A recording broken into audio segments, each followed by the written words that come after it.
साथियों नमस्कार, मैं विनय आपका स्वागत करता हूं आपके अपने YouTube channel our past and future पर। और आज हम लोग चर्चा करने वाले हैं हाल ही में जारी किए गए इलाहाबाद हाई कोर्ट आरओ के रिज़ल्ट के बारे में और उससे जुड़ी हुई तमाम बातों के बारे में जो अभी तक चर्चा का विषय बनी हुई हैं। हालांकि जब तक ये एग्ज़ाम पूरी तरीके से क्लियर नहीं हो जाता तब तक ये चर्चा का विषय रहेगा ही, लेकिन हमें आपस में इस मैटर पर बिल्कुल भी चर्चा कर लेनी चाहिए।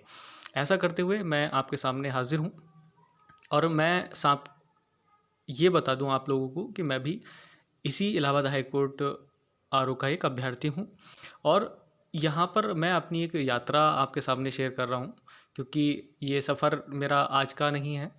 पिछली बार जब एआरओ की भर्ती आई थी, वैकेंसीज़ आई थी, तब बड़े उत्साह के साथ पहली बार मैंने एआरओ का फॉर्म भरा था और उसके साथ टाइपिंग भी स्टार्ट की थी। लेकिन दुर्भाग्यवश ये रहा कि मेरिट अचानक से इतनी ज़्यादा चली गई कि मुझे हतोत्साहित होना पड़ा।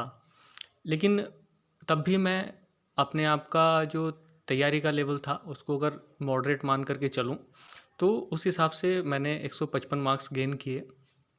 लेकिन चाहे मेरी नज़र में ये जितने ज़्यादा हों, लेकिन आयोग के हिसाब से या कोर्ट के हिसाब से ये कम थे और इसी वजह से जो मेरिट थी हम प्री स्टेज में बाहर हो गए। और उसके साथ साथ बस मैंने जो चीज़ जारी रखी वो अपनी तैयारी और साथ में टाइपिंग। तो साथियों आज अभी जो एक दो दिन पहले की बात है, जब इलाहाबाद हाई कोर्ट आरओ का रिज़ल्ट आया दोबारा से, तो हम लोग उसमें देखें तो वहाँ पर आज खुशी है मुझे इस बात की कि मैं भी चयनित अभ्यर्थियों में से एक हूँ। और साथ ही इसी वजह से कि क्योंकि सारे बच्चे या जितने भी लोग कमेंट करते हैं इधर उधर अलग अलग यूट्यूब चैनल्स पर, वो अपना नंबर शेयर नहीं करते, तो मैं यहाँ पर नंबर भी शेयर कर रहा हूँ साथ में, और अपने जितने अनुभव हैं वो भी मैं आपके साथ शेयर करने वाला हूँ। तो यहाँ पर एक तो हम बात करने वाले हैं जो मुख्य समस्या रही है कट ऑफ को लेकर के। तो साथियों ये बात तो जायज़ है कि आज जितनी कट ऑफ जा रही हैं अलग अलग एग्ज़ाम्स में, तो उसके पीछे एक रीज़न तो है नहीं। अब ऐसा नहीं है कि सारे विद्यार्थी इतने पढ़ने वाले हैं। उसका एक प्रूफ भी हम लोग लेकर के आए हैं, जिसमें हम लोग देखेंगे कि कैसे थोड़ा सा डिमोटिवेट करने वाला होता है सिस्टम। जैसे अभी आप 69,000 शिक्षक भर्ती में देखेंगे कि 140 प्लस 150 में से लाने वाले बहुत सारे अभ्यर्थी रहे हैं। आखिर कितना वो लोग पढ़ रहे हैं या कितना वो लोग कर पा रहे हैं, ये थोड़ी सी देखने वाली बात है। तो यहाँ पर भी देखने वाली बात यही है, क्योंकि अभी कट ऑफ पे बहुत सारी चर्चा हो गई साथियों की कि जनरल कैटेगरी जैसे 159 के अराउंड रहा मिनिमम, लेकिन मैक्सिमम कितना जाने वाला है ये एक्साइट करने वाला है मुझे भी और शायद आप लोगों को भी। और मैं यही देखना चाहूँगा कि इस बार जो टॉपर है या इस बार जो हाईएस्ट मार्क्स वाला है वो व्यक्ति कितने पर जा रहा है। यहाँ पर भी हम लोग कुछ देखेंगे। बहुत सारे लोगों की ये भी समस्या है कि कैसे हम लोग चीज़ों को हैंडल करें, और ख़ास तौर से जो गले की हड्डी बनती है यहाँ पर इस एग्ज़ाम में वो है इंग्लिश।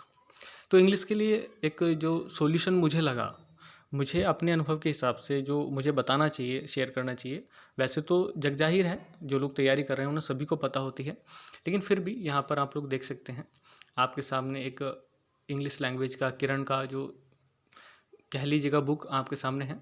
इसको आप लोग अगर सॉल्व कर लें, वैसे तो ये सीजल के लिए है और सारे पिछले एग्ज़ाम्स के जो सवाल इंपॉर्टेंट हैं वो सारे इसमें कलेक्टेड हैं। तो अगर आप एग्ज़ाम कभी दे रहे हों इस प्रकार के किसी भी प्रकार की इंग्लिश लैंग्वेज से जुड़े हुए, तो एक बार इसको ज़रूर सॉल्व कर लीजिएगा, तो ये आपके हित में होगा। और जैसे इस बार भी मेरे 40 मार्क्स थे और पिछली बार भी 40 मार्क्स आउट ऑफ 50, तो यहाँ पर एक थोड़ी सी बात हट कर के हो सकती है। तो पहली बात तो रही ये, और दूसरी बात जो लोग क्वालिफाई कर गए हैं स्टेज सेकंड के लिए, तो उनके लिए भी थोड़ा सा मैं बता दूं, क्योंकि मैं भी पिछले 1 साल से लगभग टाइपिंग कर रहा हूं। तो अभी फ्यूचर का तो एक्सपेक्टेशन नहीं बता सकता कि finally I will be selected और नॉट, या समबडी विल बी सिलेक्टेड और नॉट, लेकिन इतना तो है कि whatever we have we can make the most of that. हम उसको तो कम से कम अपना ज़्यादा से ज़्यादा अच्छा कर सकते हैं। तो जैसे कि इसमें टाइपिंग ट्यूटर है, JR टाइपिंग ट्यूटर, आपके आसपास किसी भी जो सॉफ्टवेयर की शॉप है वहाँ पर मिल जाएगा। लेकिन आपको ये ध्यान रखना है कि JR टाइपिंग ट्यूटर में आपको फुल वर्जन लेना है V9.28 वाला। इसमें बहुत सारी एक्सरसाइजें हैं, लगभग 100 के आसपास हिंदी एक्सरसाइज भी हैं। अगर आप लोग जूनियर असिस्टेंट या फिर किसी अन्य एग्ज़ाम के लिए भी टाइपिंग करना चाह रहे हैं तो I think it is the best. तो आप लोग यहाँ पर टाइप कर सकते हैं। बहुत सारी एक्सरसाइज इसमें हैं, और ख़ास बात इसकी जो एक्सरसाइज इस JR टाइपिंग ट्यूटर की है वो ये है कि आप लोग इसमें अपने हिसाब से जो एक्सरसाइज हैं वो ऐड कर सकते हैं। जैसे इलाहाबाद हाई कोर्ट का मैटर है, आप लोग कॉपी करिएगा और उसको एक्सरसाइज में ऐड कर लीजिएगा। टाइमिंग इसमें मिल जाते हैं आपको कि 2 मिनट का टाइप करना है, 3 मिनट का, 5 मिनट का, 10 मिनट का, 15 का, 20 का। तो जितने भी टाइम ट्यूटर पे आपको सेट करना है उतने पे सेट करिएगा, और सीधे सीधे ऑफलाइन सिस्टम है, आपको किसी भी इंटरनेट की ज़रूरत नहीं है। और मार्केट में वैसे तो इसका पेड वर्ज़न आता है, लेकिन अगर किसी आप ऐसी सॉफ्टवेयर की दुकान पे जाते हैं तो वो आपको इसका जो ऑलरेडी पेड वर्ज़न है वो आपको दे देगा। शायद मुझे तो जो मिला वो 100 रुपये में मिला। अगर आप लोग हमारे एरिया में हैं आसपास, धामपुर के आसपास, जो ज़िला बिजनौर, डिस्ट्रिक्ट बिजनौर है, तो वो तो सीधे बता दे यहाँ से मिल जाएगा। लेकिन जो दूर के हैं वो लोग एक बार देख लीजिएगा। और दूसरी बात है, अगर आप इंटरनेट पर ऑनलाइन टाइपिंग करना चाहते हैं तो kbr.com करके भी है, जिस पे आप अपनी टाइपिंग स्पीड को ऐड कर सकते हैं, और उस पर जितनी भी चाहें एक्सरसाइज आप ऐड कर लीजिएगा और उस एक्सरसाइज पे आप प्रैक्टिस कर लीजिएगा। अगर मुझे लगता है कि इसकी ज़रूरत पड़ेगी तो मैं आपको इसका एक डेमो भी दे दूंगा कि कैसे हम लोग इस पर प्रैक्टिस कर सकते हैं। और साथ में नीचे साथियों मैंने अपना रोल नंबर यहाँ पे लिख दिया है, आप लोग इसको देख लीजिएगा। जब फाइनल मार्क्स अभी आएंगे तो मार्क्स भी हम लोग तब भी वीडियो लेकर के आऊँगा मैं, और पूरा अनुभव अपना शेयर करूँगा। तो ऐसे कितने साथी रहे मेरे पुराने जिन्होंने जो पहले एग्ज़ाम में क्लियर हुए, ARO में अब फेल हो गए हैं, या इतने सारे साथी जो पहले फेल हो गए थे अब पास हो गए हैं। तो इस तरीके का वेरिएशन आपको मिलता रहेगा। तो बस मैं तो यही कहना चाहूँगा कि अगर आप लोग लगातार तैयारी कर रहे हैं तो सफलता ज़रूर मिलती है साथियों। अब जैसे अब प्री एग्ज़ाम में मिली, मेंस में इस बार मिल जाती है, बहुत अच्छी बात है। नेक्स्ट टाइम मिलती है तो और भी अच्छी बात है। लेकिन फिर भी ये दुखद है कि जो कट ऑफ है डे बाई डे थोड़ी बढ़ती तो जा ही रही है, और उसके लिए हम लोग देखने वाले हैं थोड़ी सी चीज़ें। देखें आप लोग, मैं यहाँ पर जो 2018 वाले असिस्टेंट रिव्यू ऑफिसर की ARO की जो कट ऑफ थी वो आपके सामने लेकर के आया हूँ। इसमें जो लगी थी कट ऑफ वो 205.90 कह लीजिएगा, यानी कि लगभग 206 मार्क्स। ये टोटल 250 में से है साथियों, जिसमें 50 मार्क्स अभी आपकी टाइपिंग के भी जुड़े हुए हैं। तो अगर आप लोग देखें तो इस बार की जो प्री कट ऑफ है वो तो सेम ही है, लगभग 159 के आसपास, पिछली बार भी इतनी थी। तो सीट कम होने की वजह से थोड़ी सी, हालांकि ये मेरिट और ज़्यादा जानी चाहिए थी, लेकिन पेपर उतना ही टफ था, इसी वजह से थोड़ी सी ये मेरिट लो भी है। तो आप लोग यहाँ पर देखेंगे कि अभी 50 नंबर की जद्दोजहद और है। तो जो लोग अभी सेलेक्टेड हैं तो उनको 50 नंबर का जद्दोजहद करना है, मतलब संघर्ष करना है मिल करके। अभी रास्ते पूरे नहीं हुए हैं, मंजिलें बाकी हैं, और अभी 50 कदम और जो लोग किसी वजह से रह गए हैं उनको तो भाई यूँ कह लीजिएगा पूरे 250 ही कलेक्ट करने हैं दोबारा से। तो उनके लिए बेटर लक नेक्स्ट टाइम।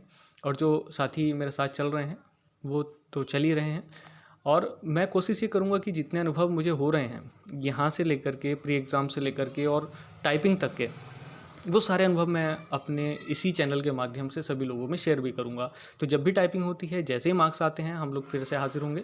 लेकिन यहाँ पर आप लोग देख लीजिएगा कि अभी रास्ते कम नहीं हुए हैं। तो और एक चीज़ मैं जो प्रूफ की बात कर रहा था साथियों, ये लिस्ट है जो ARO के स्टेज 1 और स्टेज 2 के थे। तो इसमें हाईएस्ट, यानी कि यूँ कह लीजिएगा जो प्री एग्ज़ाम में टॉपर था, तो वो मार्क्स आपको दिख रहे होंगे 184। ये थोड़ा सा जूम करके भी आप लोग देख सकते हैं। यहाँ पर 184 मार्क्स आप देख सकते हैं साथियों। 200 में से 184 मार्क्स, ये थे टॉपर। और ऐसे कई सारे बच्चे हैं, अगर आप लोग लिस्ट को देखें तो 7-8 बच्चे कम से कम ये कह लीजिएगा जो 180 मार्क्स से ऊपर थे, 180 या 180 से ऊपर। तो आप देख सकते हैं कि कितना ज़्यादा वेरिएशन रहा था पिछली बार की कट ऑफ में। 159 से अगर हम 184 तक का वेरिएशन लें तो आप देखेंगे कि सीधा सीधा कम से कम ये 25 नंबर का, 25-26 नंबर का वेरिएशन देखने को मिल जाता है। लेकिन इस बार ये देखने लायक होगा कि टॉपर कितने पर जा रहा है इस बार। क्या इस बार भी 184, 85?